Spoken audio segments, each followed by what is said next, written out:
मैं शुरू करूं? हाँ हाँ शुरू।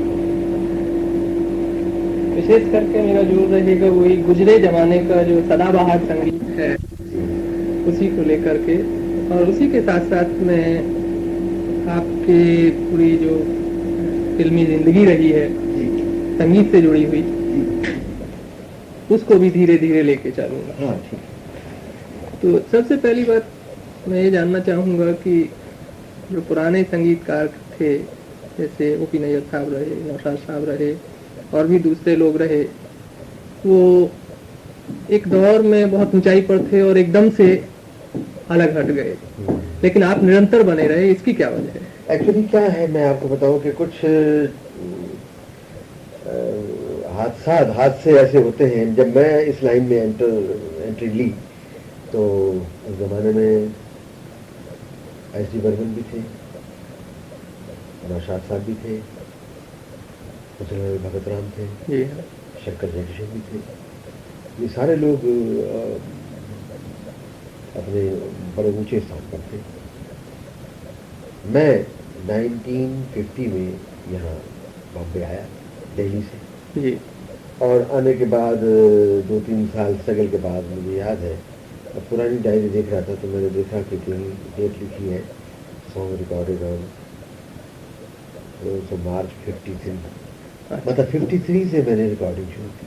अच्छा। 2-3 साल मतलब गए स्ट्रगल के, 50, 51, 52। और उसमें उस दौरान में मैं असिस्टेंट रहा हेमंत कुमार जी का। उस जमाने में हेमंत कुमार नए नए आए थे। अच्छा। जिसका फिल्म का नाम था दुर्गेश नंदिनी। ये आनंद मठ, सॉरी आनंद मठ, दुर्गेश नंदिनी बाद में। फिल्म का नाम था आनंद मठ, जिसमें वो आए। और आने के बाद मैं इस लाइन में आया था सिंगर बनने के लिए। अच्छा। तो मैं गायक बनूं, मुझे बड़ा शौक था शुरू से, लेकिन हालात कुछ ऐसे हुए कि गाने के लिए चांस मिला ही नहीं।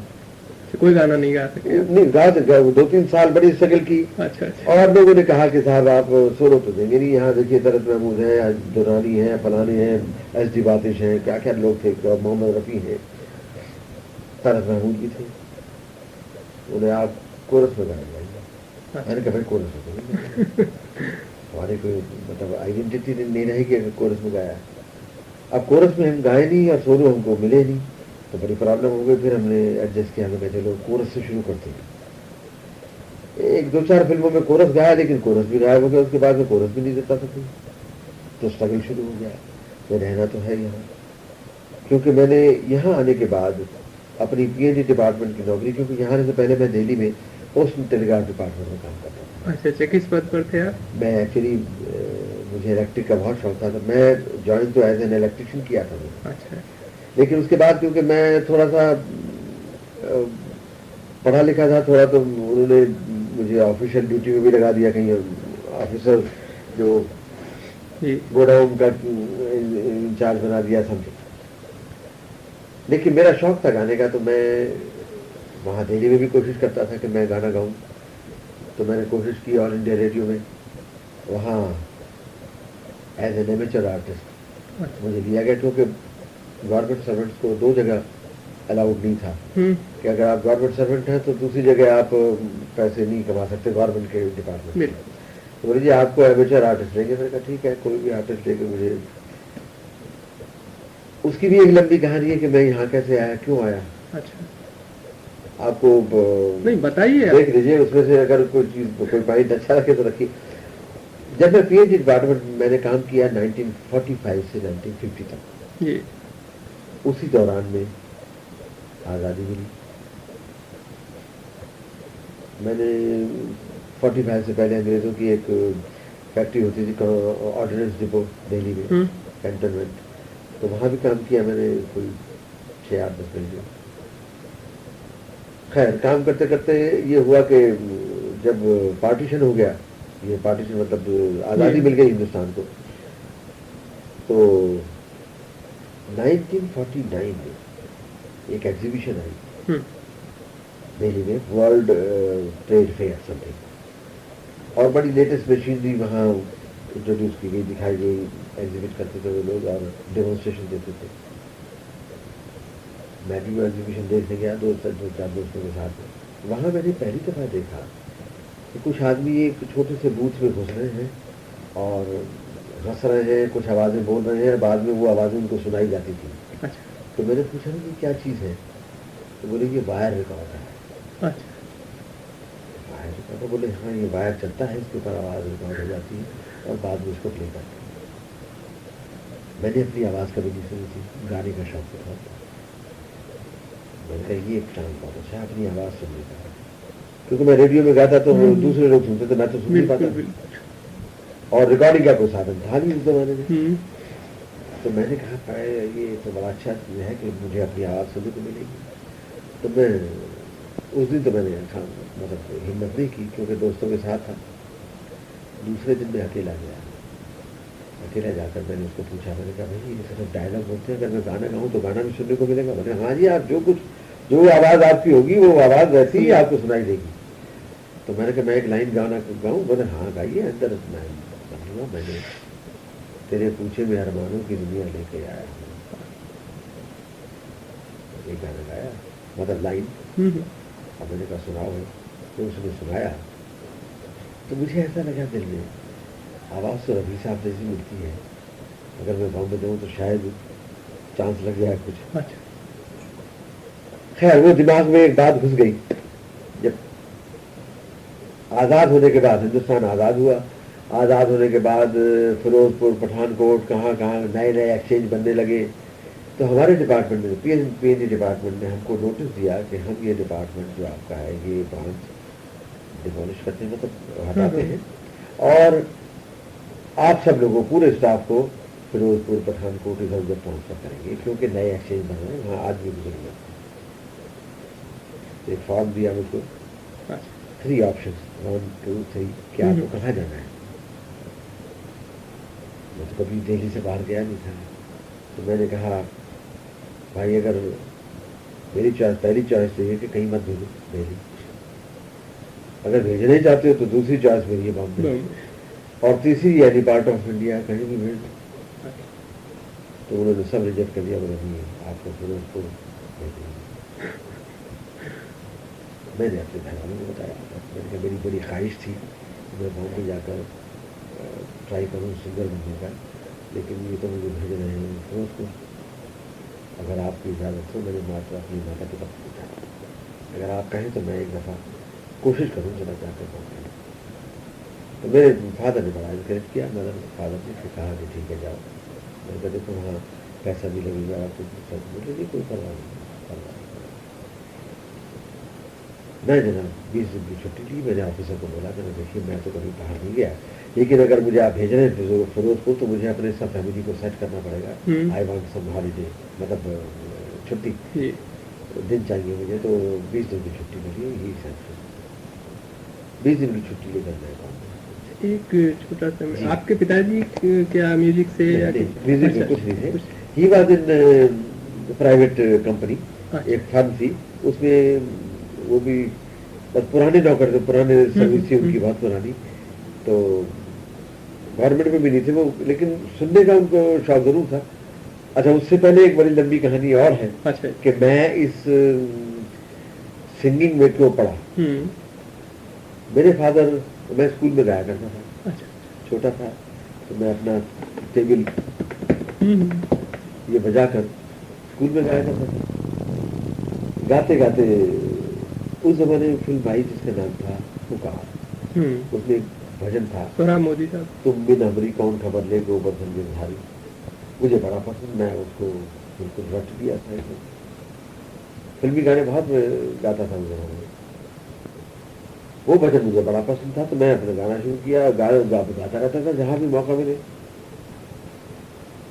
तो स्कूल में जो मेरे साथी लोग थे और दूसरे बच्चे, वो उन्होंने हमारे शास्त्री जी उनको कहा, पंडित जी उससे कहा कि जी बड़ा अच्छा गाता, आपको भी सुनिए, बहुत अच्छी बात है। उन्होंने हमको सुना, एनुअल फंक्शन हुआ, उसमें हमको खड़ा कर दिया, गाना गाओ, तुम भी हमने कौन खबर ले गोवर्धन की सारी गा दिया। जब गाया तो सारी स्कूल ने ताली बजाई।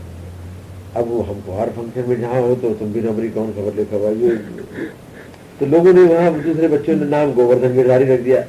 अरे गोवर्धन गिरधारी। खैर ये तो बचपन के इंसिडेंट थे। हमारे फादर हमेशा कहा करते थे घर में, यहाँ हाय हाय गोवर्धन गिरधारी, ये घर में गाने से क्या फायदा है।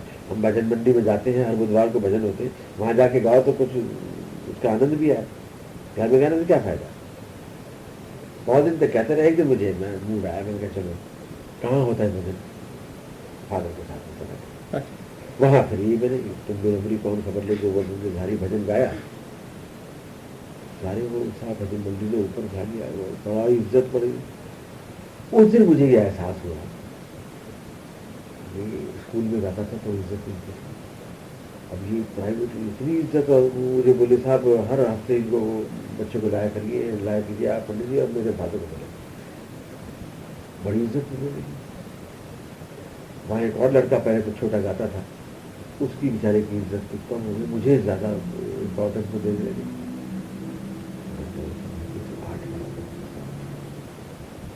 तो मैं अपना और उसमें तो मेरा दिल लगने लगा। वो जो लड़का था वो शरारत, उसने जब देखा कि मेरी इज्जत कम हो रही है तो उसने एक ट्रिक खेली। हारमोनियम वो बजाता था, गाना मैं गाता था। उसने क्या किया कि आधे मतलब 2-3 नोट आगे से शुरू किया हारमोनियम बजाना। तो मैं उसके साथ फॉलो करते करते गाते गाते मेरी आवाज ऊपर जाकर रहते थे, तो उसने हाई नोट से शुरू किया। मेरे फादर वहाँ सबने कहा नहीं बच्चा है, कभी कभी होता है, ठीक है। फादर बड़े नाराज। और मुझे सारे रास्ते वापस आते थे, चाट पकौड़ी खाता रहता है, मिर्ची की वो खाता है, बेइज्जती उनके साथ सब मैं घर आके गाना नहीं गाया गया, आवाज अटक गई। तो हाई नोट पे तो लेकिन मैंने कहा घर में गा कर देखो तो बराबर। मैंने कहा ये शरारत की, मुझे याद है वो इधर से शुरू करता था, लेकिन उसने यहाँ से शुरू किया। अच्छा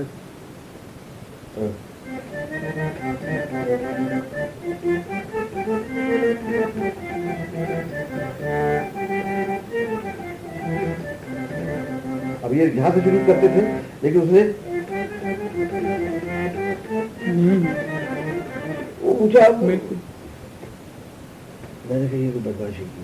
अब वो अगले बुधवार को मतलब जब वैसे आया तो फादर कहने लगे चलने आवाज वाज ठीक रखने पर कहने। मैंने कहा अगर मुझे वहां ले जाना है तो पहले हमको हारमोनियम ला के दो, हम हारमोनियम सीखेंगे, खुद बजाऊंगा मैं, तब दूंगा। That was the biggest change in my life. वो अगर इंसिडेंट ना होता तो मेरे फादर भी बड़े कहने का ठीक है। दूसरे दिन उन्होंने अपने दोस्त को बोला एक हारमोनियम कर दिया, क्योंकि फादर को लगा कि देखो कितनी इज्जत मिली है मुझे भी और इसको भी एक सिर्फ भजन गाने से, तो इसको इसके शौक को बढ़ाना चाहिए। तो उन्होंने हारमोनियम ला दिया। अब हम उसमें बजाने की कोशिश करें, हमको गाता नहीं था। बोले मैं उसको दोस्त को बोल दूंगा उसके घर चले जाया करो, उसके पास एक और हारमोनियम है जिससे मैं लाया हूँ, 2 थे उसके पास, तो एक मेरे आया, तो बता देगा, सिखा देगा। तो मैं गया तो बोले बजाओ, तो सारे गाँव बताना। सारे गाँव मुझे वो भजन कौन सा वो जो है ना वो मुझे कैसे बचता होगा वो उन्होंने एक दफा बताया। तो मैंने घर में आकर अपने आप, अब गलती भी होती थी,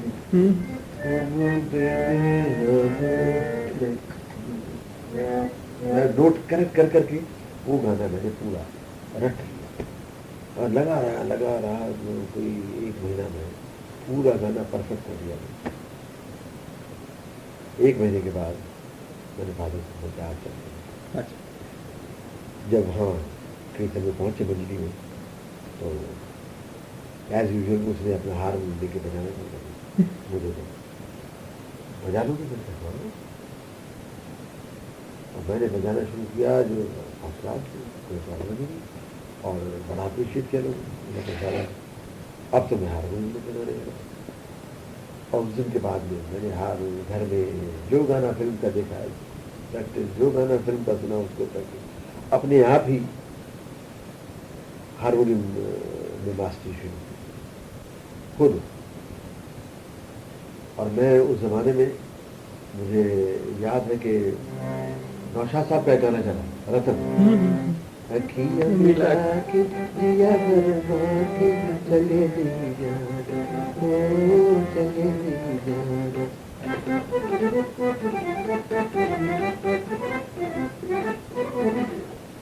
विद ऑर्केस्ट्रा बजाता था मैं हारमोनियम, तो गाना विद ऑर्केस्ट्रा, सारी पार्टी में लोग यार ऑर्केस्ट्रा भी मेरा नाम यार बड़ा फेमस हो गया। जो गाना हो, कहीं कोई भी गाना हो, ऑर्केस्ट्रा उसके साथ में।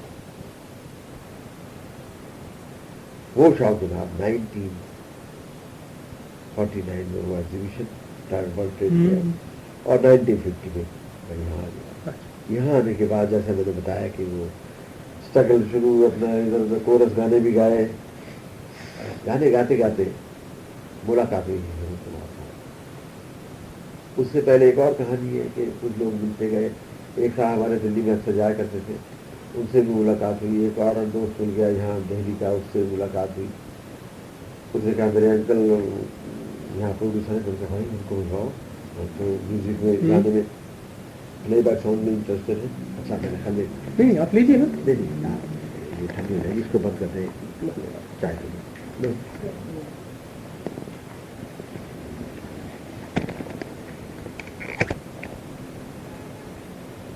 तो वो आर्टिस्ट नाराज हो गया, अरे मैं क्या स्टंट हीरो हूँ क्या?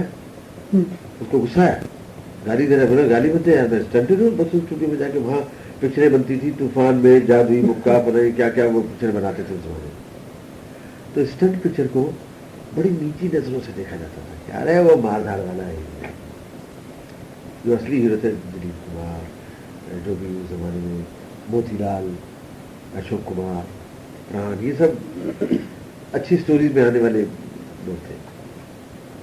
आज जिस जमाने में मेरी एंट्री हुई यहाँ, मैं देखता था बीना राय अनारकली में, प्रदीप कुमार, नागिन, वैजंती वाला, और भी ये कितने कई हीरो थे उस जमाने में। शाम पे जिंदा था, शाम मेरे सामने यहाँ, मैं शायद ही था, मुझे लगता है घोड़े से गिरा कैसे नहीं,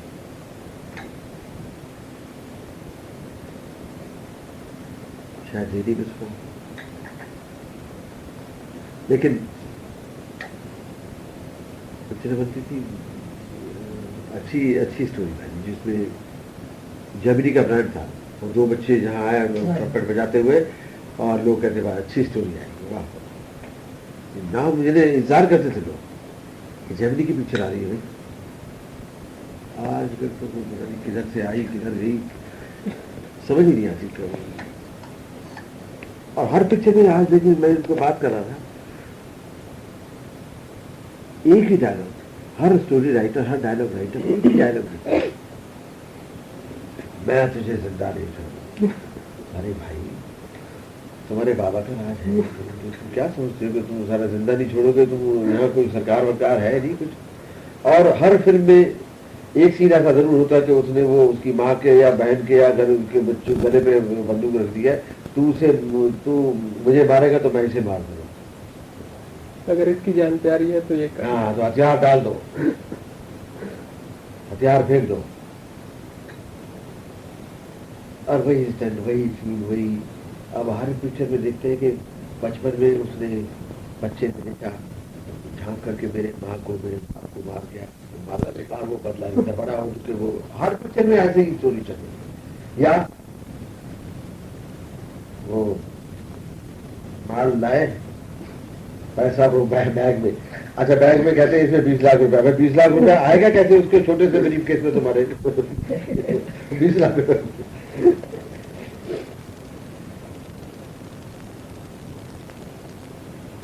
आजकल एक और भी चीज चली है कि कुछ नहीं मिलेगा तो डांसर बना देंगे, मालूम हर फिल्म में डांसर पता नहीं कितनी बड़ी चीज हो गई।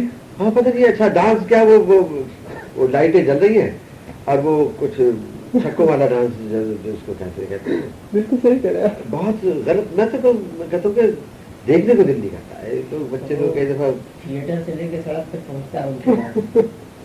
थिएटर से लेके सड़क तक पहुंचता है डांस उनका। और फलाने इसमें उन्होंने ऐसा डांस किया है तो हम भी वैसा करेंगे, ये भी वैसी की वैसी कॉपी करना। बिल्कुल नहीं, कोई मेरिट नहीं यार। अच्छे लोग, मैं कहता हूँ कि पहले होता था कि समझदार लोग अपने होशियारी से काम करते थे, कोई ऐसा चक्कर नहीं करते थे। उस जमाने में मीना कुमारी, मधुबाला, नलिनी जयवंत, कितनी अच्छी पुरानी आर्टिस्ट रहती थी। कोई नंगापन नहीं, उनके कपड़े यहाँ तक कवर होते, पूरा कपड़े पहनते थे। आजकल ये सेमी कॉस्ट्यूम, नंगे डांस। अच्छा, इसके लिए जिम्मेदार आप किसे मानते हैं? मैं मानता हूँ प्रोड्यूसर को और डिस्ट्रीब्यूटर। आज डिस्ट्रीब्यूटर, हमने एक फिल्म बनाई खामोश बिना है, कोई फाइट नहीं। जब डिस्ट्रीब्यूटर ने कहा कि फाइट होनी चाहिए तो हमने छोटा सा सीन डाला फाइट का, स्टोरी वाली फिल्म है। फिर फाइट ज्यादा होनी चाहिए। मैंने कहा जबरदस्ती भाई फाइट डालना है, कैसे डालेंगे फाइट इसके अंदर? पब्लिक देखती नहीं। अरे स्टोरी, पाकिस्तान में कौन सी फाइट थी, निकाह में कौन सी फाइट थी, उमराव जान में कौन सी फाइट थी? क्या जो म्यूजिकल फिल्म हैं, आप पुरानी फिल्में देखो, कौन सी फाइट थी? फाइट लोग बुरा समझते थे, अरे को तरीका है, स्टंट पिक्चर बना रहे क्या? लेकिन नहीं, आज तक हमारे पास है दिखी। जिम्मेदार कौन है? डिस्ट्रीब्यूटर मेनली, क्योंकि प्रोड्यूसर ने तो बना देनी पिक्चर। अगर डिस्ट्रीब्यूटर नहीं लेगा, वो कहेगा तुमको क्या चाहिए, हम आपके लिए बनाते हैं। नहीं, लेकिन पहले जो डिस्ट्रीब्यूटर्स जैसी फिल्में लेते थे वो फिल्में चलती भी थी। हाँ? बीच में परिवर्तन क्यों आया? क्यों डिस्ट्रीब्यूटर्स की जो डिस्ट्रीब्यूटर्स का जो नजरिया था वो कैसे बदला? मैं आपको एक छोटी सी मिसाल दूँ। यहाँ एक हमारे बड़े अच्छे राइटर, बहुत वेरी गुड राइटर, जिनका नाम था राजेंद्र किशन। राजेंद्र किशन ने बड़ी फिल्में मेरे साथ की थी, बहुत अच्छे राइटर थे। रेस का शौक। कई दफा ऐसा होता था कि उनकी वाइफ हमें कहा करती थी, भाई साहब जरा समझाइए, देखिए रेस खेलना तो अच्छी बात नहीं, आप भी जाते हैं ना। क्या हम कभी जाते हैं तो 10-5 रुपया 100 रुपया ठीक है, कभी फेंकने के लिए ठीक है लगा दिया, तो तफरी करने चले गए। बोले ये हज़ारों रुपए उसमें रेस में हार जाते हैं। मैंने कई दफ़ा उनको कहा, मैं कह रहे छोड़िए, अब ये 1-2 दफ़ा हो गया, ट्राई कर दिया, छोड़ दीजिए इसको। नहीं छोड़ा। और एक दिन 49 लाख का जैकपॉट, टैक्स फ्री अमाउंट उनको मिला। जिस दिन उनको ये टैक्स फ्री अमाउंट मिला, उसके कम से कम 6 महीने तक,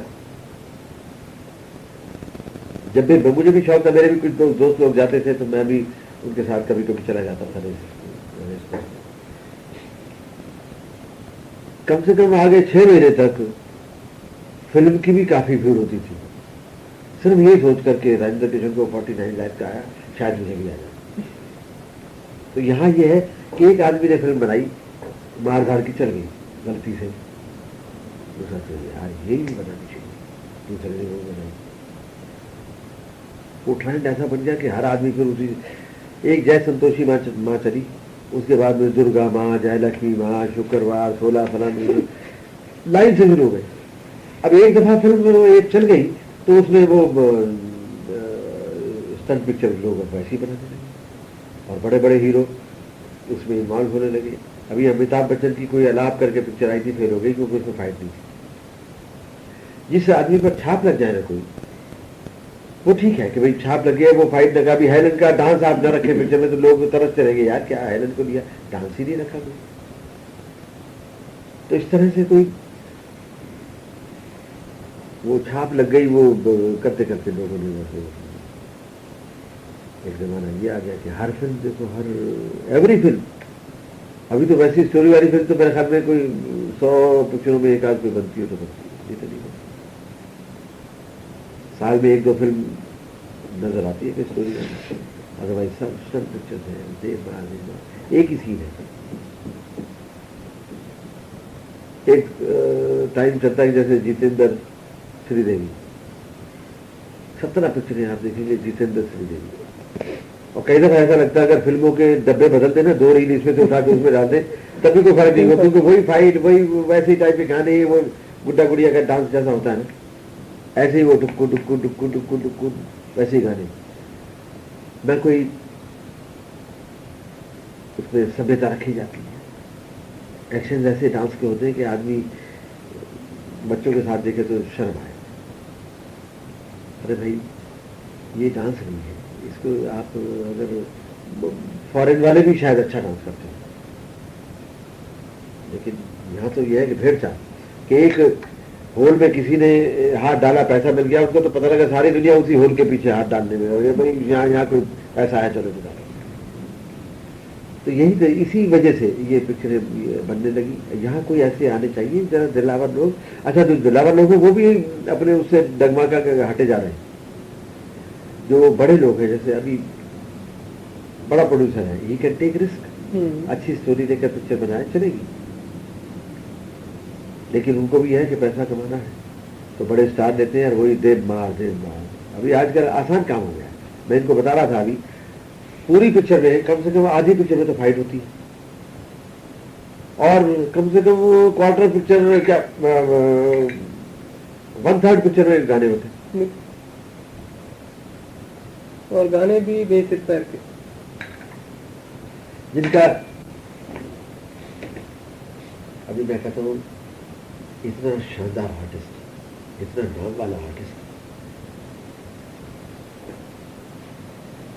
अगर अपने स्टैंडर्ड से गिर जाए, जिसने कितनी फिल्म हिट फिल्मों में काम किया, जिसके नाम पर लोग जाते थे कि साहब पिक्चर, ये आर्टिस्ट दिलीप कुमार साहब, अभी दिलीप कुमार साहब वो गाना गा रहे हैं सौदागर में, ईलू पीलू, रियली मुझे अच्छा है, और कुछ नहीं, पिक्चर के हिसाब से कुछ भी कर लो ठीक है, कम से कम वहाँ कह देना था कि भाई ये ईलू पीलू ये मुझे अच्छा नहीं लगता। अब ये समझ में नहीं आता कि उनको अच्छा कैसे लगा। सबसे बड़ी बात तो ये है कि उनको इतने बड़े कलाकार हैं, हम तो बड़ी इज्जत करते हैं, शुरू से इज्जत करते आए हैं, लेकिन ईलू पीलू देखकर जरा सा दिल में ठेस लगी कि यार ये इतने बड़े कलाकार को। ऐसे ही Amitabh Bachchan very fine artist, बहुत अच्छे, सब कुछ है, लेकिन चुम्मा आप MP रह चुके हैं, आप इतना अच्छा आपका काम है, लेकिन पता नहीं है तो कैसे उनको हो लेकिन सकता है। यहाँ पर मैं माफ करें, मैं आपकी बात बीच में, यहाँ पर आप संगीतकार की कोई इसमें कमी नहीं मानते कि उन्होंने ऐसी मतलब ऐसा म्यूजिक किया? हाँ हाँ, उसमें सारे इन्वॉल्व हैं। देखिए संगीतकार भी इन्वॉल्व है, प्रोड्यूसर, डायरेक्टर, सभी मतलब इन्वॉल्व है इसमें। क्योंकि हम देखते थे एक जमाने में, हमने अगर कोई वर्ड जरा सा अश्लील वर्ड है उसमें, तो Lata ji used to object, ठीक नहीं है, इसको दिखाते बदल दिया उन्होंने, कोई अश्लील वर्ड, कोई ऐसा वर्ड उसमें नहीं रखते थे। लेकिन आजकल सिंगर भी जो गवा लीजिए आप, जो भी आपको जो आप देंगे वो गा रहे। अभी लता जी ने तो ऐसा भी सिस्टम बना दिया था बीच में, है कि और है भी, आशा जी भी, ये दोनों आर्टिस्ट ऐसी थी कि इनमें ये कोई अगर खराब वर्ड है तो वो गाने के वक्त में कहेंगे नहीं ये ठीक नहीं है, कहाँ है राइटर आपको बुलाइए। लेकिन आजकल अपने गाने वाले भी ऐसे हैं, तो कुछ भी गवा लीजिए आप, जो आपने दे दिया वो गा देंगे। अच्छा, इससे पहले कि हम पीछे लौटें, यहाँ पे मैं एक सवाल और पूछ लूँ, वो बिल्कुल अलग किस्म का सवाल है। दिलीप साहब को लेकर के है कि मतलब आप बहुत दिन से इंडस्ट्री में हैं, लंबे दौर से, और मैं दिलीप साहब के साथ भी आप रहे हैं, एक तरह से कहा जाए, या उनके अभिनय को भी देखते रहे हैं। क्या ये कहना ठीक है कि दिलीप कुमार साहब अभिनय की चरम सीमा है, या नए लोगों को जो आज सीधे इंडस्ट्री में आते हैं तो दो ही लोगों को कॉपी करने की कोशिश बिल्कुल ठीक करते हैं? बात, बिल्कुल ठीक बात। ये मैं देखता हूँ, मैंने हम तो बहुत दिन से देखता हूँ कि वो पब्लिक भी बोलती थी, यानी देखिए ये पब्लिक का कहीं भी अगर कोई बात हो तो उनकी एक्टिंग, दिलीप साहब की एक्टिंग का वो इतना पब्लिक के ऊपर असर था कि वो मानते थे एक्टर के एक ही एक्टर है, और वाकई में उनका जो काम, क्या बात है। दिलीप साहब बहुत अच्छे आर्टिस्ट, बहुत अच्छे आर्टिस्ट। यहाँ पे मैं फिर थोड़ा सा उदाहरण डाल रहा हूँ। मैं एक एक्टर और स्टार के बीच की बात, मतलब बीच के अंतर की बात कर रहा हूँ कि एक्टर के रूप में अगर कोई अपना कोई आदर्श बनाए तो क्या दिलीप साहब को बनाए, कन्हैया लाल को बनाए, या क्या याकूब साहब को बनाए, या मोतीलाल साहब को बनाए। हाँ, क्या होता है कि जो संजीव कुमार को बनाए। हाँ नहीं, क्या होता है कि जो एज एन एक्टर, हाँ क्या होता है, बहुत से अपनी अपनी पसंद है, बहुत से लोगों को कोई पसंद है, बहुत से किसी को एक्टिंग का स्कूल। हाँ, मैं उसी पर आ रहा हूँ। लेकिन ज्यादातर लोग हीरो की तरफ जाते हैं, कोई कैरेक्टर आर्टिस्ट की तरफ कम जाएंगे। कन्हैया लाल को लोग एज एन आर्टिस्ट जरूर कहेंगे, लेकिन अपना ये नहीं कहेंगे यार बस मैं कन्हैया लाल की तरह एक्टिंग अच्छा लगता है, नहीं। या प्राण, वेरी गुड आर्टिस्ट। और भी कितने अच्छे अच्छे आर्टिस्ट उस जमाने में हुआ करते थे। रात को हम फिल्म देख रहे थे तराना, उसमें कुमार आर्टिस्ट थे, बुढ़े बुढ़े बड़ा अच्छा काम करते, मुगल आजम में भी थे। तो इस तरह मतलब कितने आर्टिस्ट हैं जो अच्छा, जिनका काम अप्रिशिएट करते हैं लोग। लेकिन जब बात आती है तो पब्लिक ये कहती है कि अरे क्या दिलीप कुमार की तरह एक्टिंग कर रहा है तू। पब्लिक के दिमाग में ये नहीं कोई कहेगा कन्हैया लाल की तरह एक्टिंग कर रहा है, या कोई तुम मनोज कुमार की तरह कर रहा है, या किसी की और की तरह कर रहा है। नाम एक ही जुबान पर आता है वो, इसलिए कि पब्लिक के दिमाग में है और वो अच्छे कलाकार है। नहीं, यहाँ पे मेरा प्रश्न पब्लिक से नहीं था। हाँ, यहाँ पे मेरा प्रश्न रवि साहब से था कि उनकी नजर में हाँ, एक अभिनेता के रूप में, स्टार के रूप में नहीं, पॉपुलैरिटी को ध्यान में रख के नहीं, एक अभिनेता के रूप में। मान लीजिए मैं कल एक्टिंग स्कूल में जाना चाहता हूँ या एक्टिंग के फील्ड में आना चाहता हूँ, तो मुझे किसको फॉलो करना चाहिए, किसको अपना आदर्श मान के चलना चाहिए अभिनय के मामले में? हाँ, नहीं उसमें भी एक है। अभी जैसे अभिनय का मामला है, ऐसे सिंगिंग का भी हो सकता है। अभी सिंगिंग में नूरजहां है, लता है, या सुरैया है, या पुरानी अमीर भाई कर्नाटकी होती थी। तो आदमी जिसकी तरफ उसका रुझान ज्यादा हो, जिसको ज्यादा पसंद करता हो, उसकी तरफ चल पड़े। कि अभी मुझे अगर दिलीप साहब का एक्टिंग ज्यादा पसंद है, मैं उसकी कॉपी करके बनाने की कोशिश करूँ। या मुझे संजीव कुमार का एक्टिंग पसंद है तो मैं कहूँगा यार संजीव कुमार बस ऐसे ही बनना चाहिए। अब आज कितने लोग रफी साहब की कॉपी करते हैं, सिंगर बन गए हैं।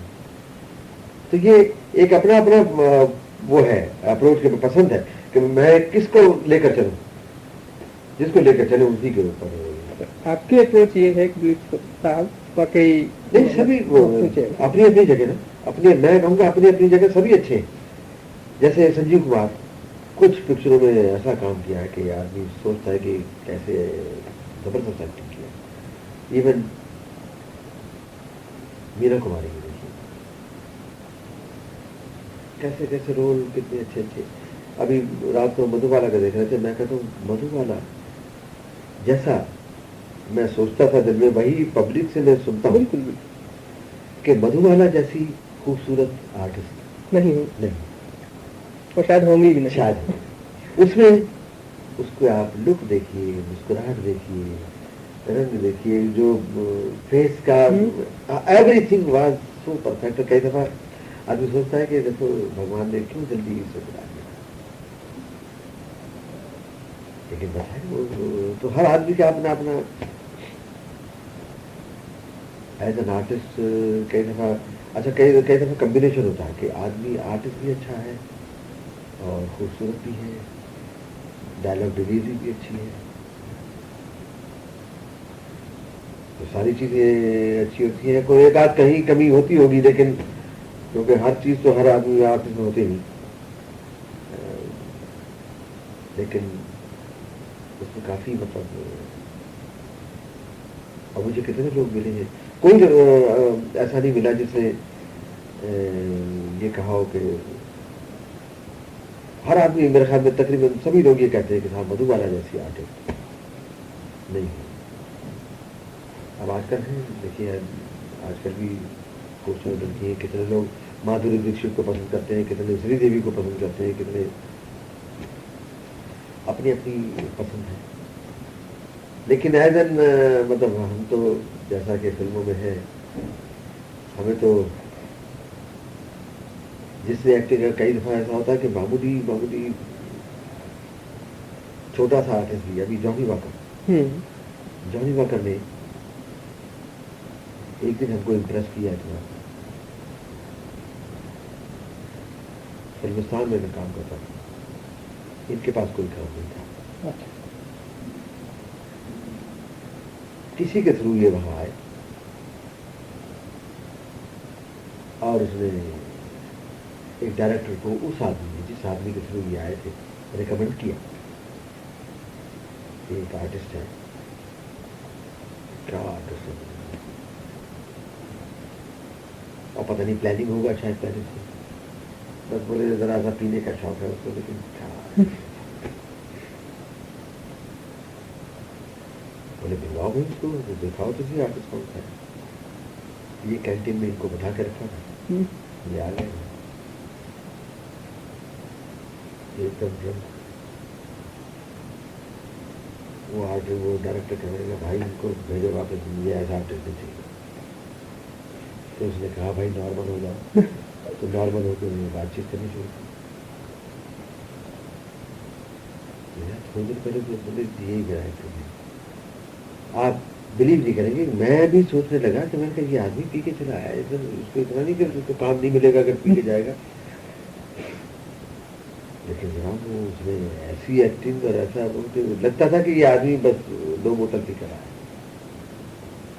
तो कई आर्टिस्ट ऐसे हैं कि जो बस ठीक है, फिर हम पीछे लौटते हैं। हाँ।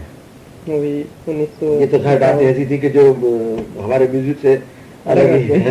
नहीं ठीक है ये भी अच्छा। लेकिन हमको क्या है, मुझे लगता है कि जो आर्टिस्ट, जैसे अभी मैंने कहा, जिनको हम बहुत पसंद करते हैं, उनकी अगर थोड़ी सी कहीं कोई अगर बुराई करे ना, चाहे वो पुराने टाइप के आदमी हो, तो ऐसा लगता है कि क्यों बुराई कर रहे हैं। हमें फील होता है यार, हाँ बात तो, अभी कई लोग कहते हैं कि यार ये अमिताभ जी ने ये गाना कैसा गाया है। अब हालांकि उनकी तरफदारी में हमको कहना पड़ा कि नहीं भाई, अब फिल्म में जो भी आप डायरेक्टर करवाता है ठीक है, अब हमको कोई बोले कि आप हेमन के लिए गाना बनाओ, तो हमको अगर इसको टाइप का बना दे तो जरूरी कि हम क्यों बना रहे हैं। लेकिन उनकी बात थोड़ी सी हमें लगेगी कि हाँ कि ही कुड ऑब्जेक्ट कि ये चुम्मा में ऐसा वर्ड मुझे। तो जिनको आदमी प्यार करता है ना, जिनको आदमी अपने मतलब अच्छा समझता है दिल में और प्यार करता है, उनके लिए कोई अगर खराब बात करता अच्छी नहीं लगती। ऐसे ही वो दिलीप साहब है,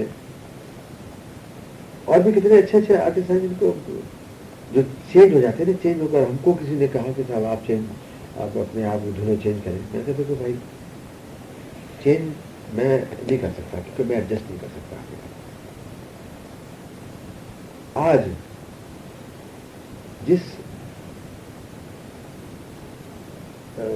काम की वजह से लोग हमें आज पसंद करते हैं, वो काम अगर हमने छोड़ दिया, अगर हम दूसरे तरफ चले गए, मुझे वर्ल्ड में कोई आदमी नहीं मिला जिसने ये कहा कि आजकल का म्यूजिक अच्छा है। कोई आदमी नहीं कहता, गाली देते हैं कि बर्बाद कर दिया म्यूजिक, ये क्या म्यूजिक है। ये थोड़ी पिक्चरें भी अभी आई हैं थोड़ी सी, जिनमें थोड़ा रोमांटिक मूड टाइप का है, जिसमें थोड़ी सी पोएट्री भी थोड़ी सी आने लगी है। चांदनी कयामत के हाँ, बाद ये 2 3 4 पिक्चरें 6 पिक्चरें आई हैं, तो थोड़ा सा ट्रेंड लोगों को उम्मीद हुई है कि थोड़ा बदलेगा। लेकिन उससे पहले मतलब कोई इज्जत नहीं करता था disco disco disco disco music. और हमें एक दो लोगों ने कहा कि आप भी बदल डालिए अपने आप को जब दुनिया नहीं कर रही है। मैंने कहा आप बताइए, हम अगर बदले तो हमारी जो आइडेंटिटी है, जो हमें खत्म हो जाएगी। खत्म हो जाएगी, जिसके लिए हमें लोग आज पसंद करते हैं कि स्वीट मेलोडियस म्यूजिक बनाने वाले सो। मैंने कहा लोग कहेंगे अरे ये भी शुरू हो गया ऐसे, तो लिस्ट में से नाम काट दो। मैंने कहा जो है, जो इज्जत बड़ी है वही रहे। हाँ, अगर कोई हमको डिस्को म्यूजिक बनाने के लिए कहता है, कोई सीन बताता है हमको, तो हम ऐसे गाने बनाते हैं जो हम खुद अपने बनाए बजाय कॉपी करने के। अभी लोग आज हमारी ट्यून अप्रिशिएट करते हैं, हमारे यहाँ दिल में खुशी होती है कि हमने कॉपी नहीं की, हमारी ओन कंपोजिशन है।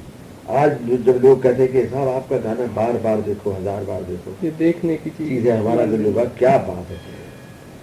जब ये सिचुएशन मुझे मिली तो मुझे कई लोगों ने कहा कि वो अंग्रेजी रिकॉर्ड 2-4 सुन के उसे बना देना, ये तो हमने काम करते ही नहीं। कभी वंस इन वाइल 200 गानों में कभी एक कहीं से इंस्पिरेशन ले लिया, ठीक है, कहीं ऐसे ही एटमॉस्फेयर का डांस हुआ, वरना हमें शौक नहीं है। मोस्टली गाने हमारे होंगे जो लिखी हुई पोएट्री उसकी धुन बनानी। तो जब ये गाना मैंने बनाया तो इस गाने की इतनी पॉपुलरिटी हुई कि फॉरेन वालों ने ये गाना अंग्रेजी रिकॉर्ड बनाया, कोई अपनी लैंग्वेज में बनाया और उसकी रॉयल्टी भेजी। अच्छा, ये तो बड़ी बात। हाँ, वो बड़ी बात है। क्यों कि खुशी इसलिए होती है कि हमारी ट्यून है। अभी थोड़ी सी मैं और तरफ बात करूंगा कि जैसे रेडियो में गाना बजे या कहीं टीवी पे गाना बजे, अगर किसी कंपोजर को या कंपोजर ने या प्रोड्यूसर ने पैसे देकर वो गाना बजवाया है, तो एज एन आर्टिस्ट वो कंपोजर को खुशी नहीं होगी। बिल्कुल कि यार मैंने क्या, ये गाना बज रहा है, पैसे दिए हैं, बजा रहा है। लेकिन जब हमारे गाने बजते हैं तो हमको खुशी होती है कि हमने कोई पैसा नहीं दिया, अपने आप बज रहा है, ये खुशी होती है। तो एज एन आर्टिस्ट अभी मेरे ख्याल में पुरानी स्टोरी जो हमने बीच में तोड़ दी थी, वही बात है।